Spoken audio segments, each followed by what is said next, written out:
2월 16일 금요일 마가복음 4장 1절로 12절 하나님 나라의 비유들입니다. 우리가 너무도 잘 알고 있는 씨 뿌리는 비유입니다. 그러나 이 비유는 굉장히 깊은 차원의 해석이 뒤따르는 하나님 나라의 비유입니다. 여러 가지 해석이 가능하겠으나 그 중에 가장 중요한 중심되어지는 하나님께서 우리에게 교훈하시고자 하시는 그 교훈의 중심을 우리가 이해하고 또 따르는 것은 굉장히 중요한 일입니다. 하나님 나라로 우리를 초대하시기 원하십니다. 그 하나님의 마음속에서 우리가 그 하나님의 나라에 들어간다라는 것이 무슨 의미인지 오늘 본문을 통해서 함께 살펴보겠습니다. 먼저 1절로 9절을 읽겠습니다.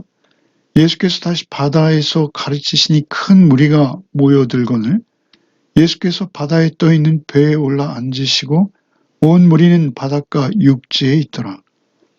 이에 예수께서 여러 가지 비유로 가르치시니 그 가르치시는 중에 그들에게 이르시되 들으라.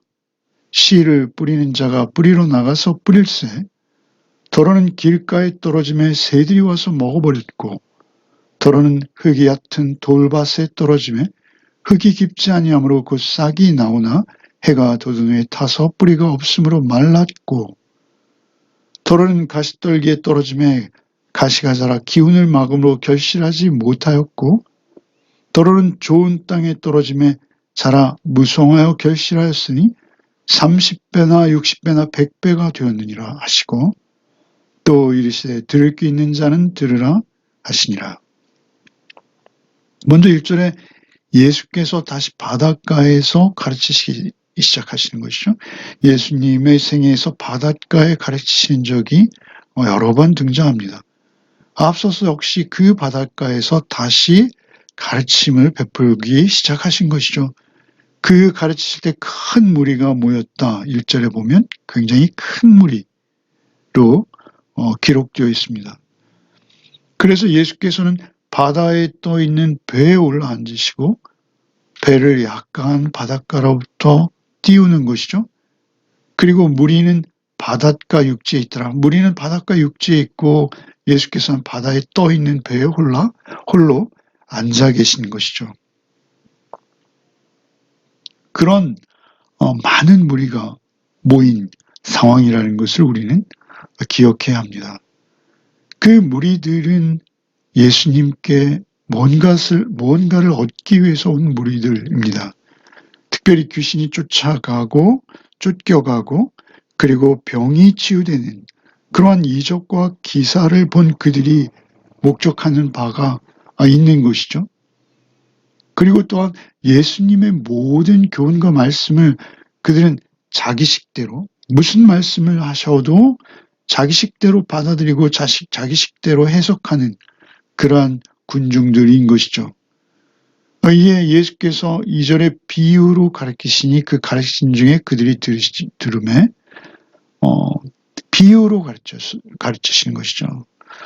천국, 결국 하나님 나라가 주제입니다.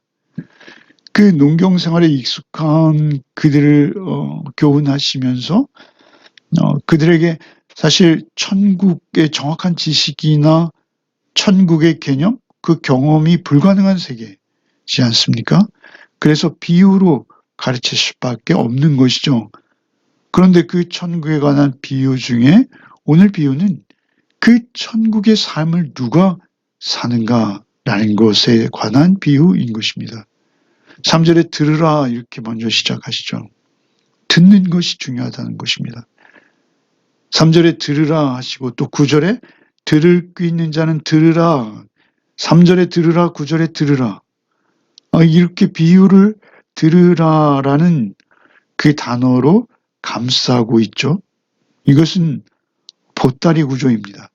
듣는 것이 중요하다라는 것이죠. 들으라. 씨를 뿌린 자 뿌리러 나가서 뿌릴새. 길가에, 돌밭에, 가시떨기에, 좋은 땅에 이렇게 네 가지 다른 곳에 씨가 뿌려졌다라는 것이죠. 이랑을 메어놓고 그리고 이제 씨 뿌리는 자가 씨 넣는 주머니를 차고 손으로 씨를 여기저기 흩뿌리는 것이죠. 그 흩뿌릴 때 그 씨가 네 가지의 다른 환경에 떨어졌다라는 것이죠.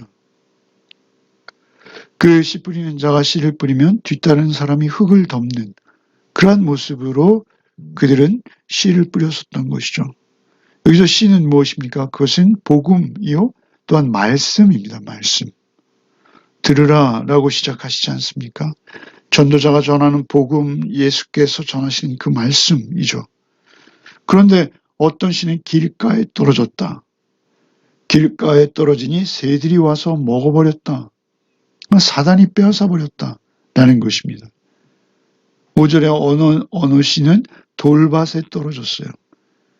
흙이 깊지 않아요. 그래서 싹이 나오나 해가 돋은 후에 타서 뿌리가 없으므로 말라 죽어버리는 것이죠. 기쁨으로 말씀을 받아요. 그러나 뿌리가 없어서 잠깐 견디다가 말씀으로 인한 환난이나 박해가 있으면 곧 넘어지는 나약한 것이죠. 해가 돋는다. 해가 돋는 그 따가운 해, 뿌리가 깊지 못하기에 금세 말라 쓰러지는 것입니다. 더러는 가시떨기의 세 번째죠. 그 가시떨기가 기운을 막아서 결실하지 못하게 한다는 것이죠. 세상의 염려, 재물의 유혹, 욕심으로 결국은 말씀으로부터 멀어져 가는 것이죠. 그런데 마지막 좋은 땅에 떨어진 씨는 30배, 60배, 100배 결실하게 되어진다는 것입니다. 여기서 우리는 흔히 30배, 60배, 100배 하면 양을 먼저 떠올립니다. 많은 사람들을 모아오는 것, 뭐 이런 것으로 우리는 생각할 수 있죠. 많은 사람들을 전도하는 것. 그런데 여기선 양이 아닙니다. 많은 주석가들이 이 부분을 질적인 차원으로 해석하고 있어요. 하나님의 말씀을 들은 자들의 결과, 그들은 그 들은 대로 그들의 삶을 살아낼 때 그들의 삶이 하나님 나라의 삶, 천국의 삶이 되는 것이죠. 그래서 그들은 열매를 맺게 되는 거예요. 그 열매는 무엇입니까? 그들의 성품의 열매입니다. 그들의 삶의 모습 속에 드러나게 되는 열매입니다. 그 삶과 그 삶의 결과에 따라서 맺어지는 열매들. 좋은 땅은 결국 하나님의 통치권, 하나님의 주권이 온전히 실현되어지는 심령인 것이죠. 잘 하나님의 뜻이 실현되어져서 그가 열매가 되는 것이죠. 그 자신의 삶의 수준으로 사랑과 희락과 평과 자비, 양성과 충성, 온유와 절제와 같은 그렇게 그 모든 것은 하나님의 통치권과 주권이 얼마나 그의 삶에 실현되느냐. 그것은 듣는 것이라는 거예요. 30배, 60배, 100배가 되었느니라 하시고 또 이르시되 들을 귀 있는 자는 들으라. 듣는 것이 중요한데 그 듣는 것은 바르게 듣고 바르게 해석하는 것 또한 포함하는 것입니다. 그 듣는 것은 믿음으로 듣는 것입니다. 그런데 믿음 또한 하나님의 자비와 긍휼의 결과라는 것을 우리는 잘 알고 있죠. 어쨌든 그들은 하나님의 말씀을 들을 때, 잘 들을 때 그것이 시작되어질 수 있고 그 시작되어진 그 하나님 나라의 삶이 하나님의 통치와 주권이 더 많이 충분히 반영될수록 그 인격은 그 삶의 형태는 그 삶의 모습은 하나님의 뜻을 하나님의 명령을 붙드는 자의 삶이 되어진다는 것입니다. 그리고 이제 10절, 12절을 읽겠습니다. 예수께서 홀로 계실 때 함께한 사람들이 12제자와 더불어 그 비유에 대하여 물으니 이르시되 하나님 나라의 비밀을 너희에게는 주었으나 외인에게는 모든 것을 비유로 하나니 이는 그들로 보기는 보아도 알지 못하며 듣기는 들어도 깨닫지 못하게 하여 돌이켜 죄사함을 얻지 못하게 하려 함이라 하시고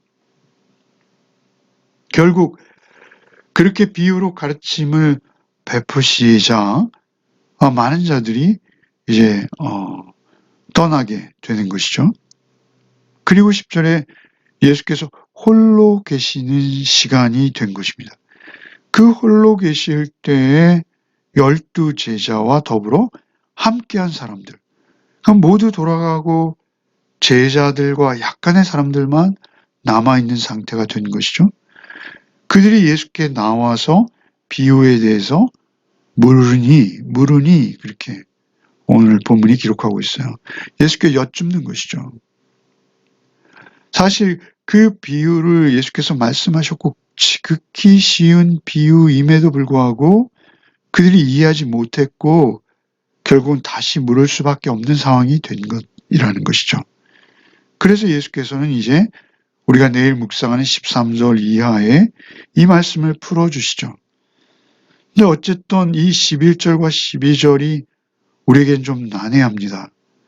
11절에 이르시되 하나님 나라의 비밀을 너희에게는 주었으나 외인에게는 모든 것을 비유로 하나니.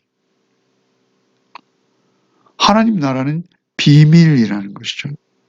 하나님 나라는 비밀에 감싸여 있다라는 것입니다. 하나님 나라의 비밀을 아무나 알지 못한다라는 것이죠. 너희에게는 하나님께서 주셨다라는 것이죠. 하나님께서 주신 자만 하나님 나라의 비밀을 깨달아 아는 것이죠. 그것은 하나님의 일방적인 은혜요, 축복입니다. 하나님 나라의 비밀을 모르는 자는 끝까지 모를 수밖에 없는 것입니다. 심지어 교회에 몸을 담고 예수님의 비유의 말씀을 무수히 들었어도 하나님 나라의 비밀을 깨닫지 못하는 자들은 계속 그것이 비유로만 남는 것이요 비밀로만 남는 것이다 라는 것이죠. 그리고 이제 12절에 그들로 보기는 보아도 알지 못하며 듣기는 들어도 깨닫지 못하게 하여 돌이켜 죄 사함을 얻지 못하게 하려 함이라. 그러니까 하나님이 적극적인 방해자가 되어서 그들로 하나님 나라의 비밀을 못 알아듣도록 방해하신다? 이렇게 이해할 수 있어요. 그러나 그렇지는 않습니다. 이 말씀은 예수께서 이사야서 6장 9절 이하의 말씀을 인용하신 것이죠. 하나님의 심판의 의지가 굳어졌어요. 그들은 이제 돌이킬 수 없는 상태가 되었고 바벨론으로 끌려가는 그 직전이 된 것이죠. 하나님의 심판의 의지가 이제 굳어진 그 상황에서 이사야에게 하나님의 메시지를 전하도록 그렇게 이사야를 부르시죠. 이사야의 소명장입니다. 이사야서 6장. 그런데 이사야가 나가서 이스라엘에게 하나님의 말씀을 대언할 때 그들이 듣지 못하는 상황이 된다는 것이죠. 그러한 상황이 될 때 이사야에게 하나님께 설명하시는 거예요. 믿음으로 말씀, 곧 복음을 듣고 받지 못하는 자들, 그들을 향한 안타까운 마음이 하나님께는 있어요. 그렇게 듣지 못할 때 이사야에게 이상하게 여기지 말라는 거예요. 결국 그것은 모두 하나님께 달려있다. 모든 씨 뿌리는 자들, 설교자들이 청중들을 향하여 복음을 전할 때 그들이 받지 못하고 듣지 못하고 깨닫지 못하는 것 안타깝죠. 그러나 그것은 결국 하나님께 달려있다라고 하나님께서 이사야에게 말씀하신 그 말씀을 예수께서 여기서 인용하시는 것이죠. 결국 들을 수 있는 귀도 오직 하나님의 은혜로만 주어지는 것이요. 하나님의 은혜 가운데 그들이 들을 수 있는 귀가 열린다라는 것입니다. 그리고 또한 하나님께서는 이 말씀을 하시는 이유는 결국 그들이 듣기 원하시는 거예요. 듣고 돌이키기 원하시는 거예요. 그러나 하나님 말씀을 들을 때 그들은 세상을 등지고 자기를 부인하고 하나님의 말씀을 신뢰하는 그들의 반응과 태도가 요구되어지는 것이다 라는 것입니다. 인간의 측면에서 볼 때는 그것은 인간의 반응의 태도 여하에 따른 것이지만 결과적으로 볼 때는 그것은 하나님의 은혜요 하나님의 주권 아래에 있는 것이다 라는 것이기도 한 것이죠. 이것은 우리에게 상당히 이율배반적으로 들릴 수 있습니다만 결과적으로 우리는 그것이 하나님의 은혜 없이는 우리가 하나님 나라의 비밀을 깨달아 알 수 없다는 것입니다. 하나님 말씀을 들을 때 하나님의 은혜 주실 때만 우리는 들을 수 있습니다. 우리는 하나님의 복음의 말씀을 들은 자들입니다. 그리고 이제 나를 부인하고 예수 그리스도를 믿고 예수 그리스도의 말씀만이 길이요 진리요 생명인 것을 믿고 이제 그 말씀을 따르기 위해 나서게 된 것이죠. 그런데 그것은 전적인 하나님의 은혜라는 점입니다. 나의 어떠함이 아니라 하나님께서 우리를 좋은 밭으로 삼으신 것입니다. 그리고 우리에게 은혜를 주신 것입니다. 오늘 하루의 삶도 오직 주 안에서 눈물을 흘리며 씨를 뿌리는 자 기쁨으로 거두리로다. 성경은 말씀하십니다. 하나님께서 우리가 오늘도 씨 뿌리는 자의 삶을 살 수 있도록 우리를 인도해 주실 줄 믿습니다. 기도하겠습니다. 주님, 하나님 나라의 비밀을 더욱 깊이 깨닫게 하여 주시옵소서. 하나님 나라의 비밀을 깨달은 자로 우리가 살아내게 하여 주시옵소서. 하나님의 은혜로만 가능하오니 하나님의 온전한 통치와 다스림이 우리의 삶 속에 실현되게 하여 주옵소서. 30배, 60배, 100배의 결실이 내 안에서 주께서 맺어가고 계신 것을 우리가 경험하고 느끼고 그러한 삶을 살게 하여 주시옵소서.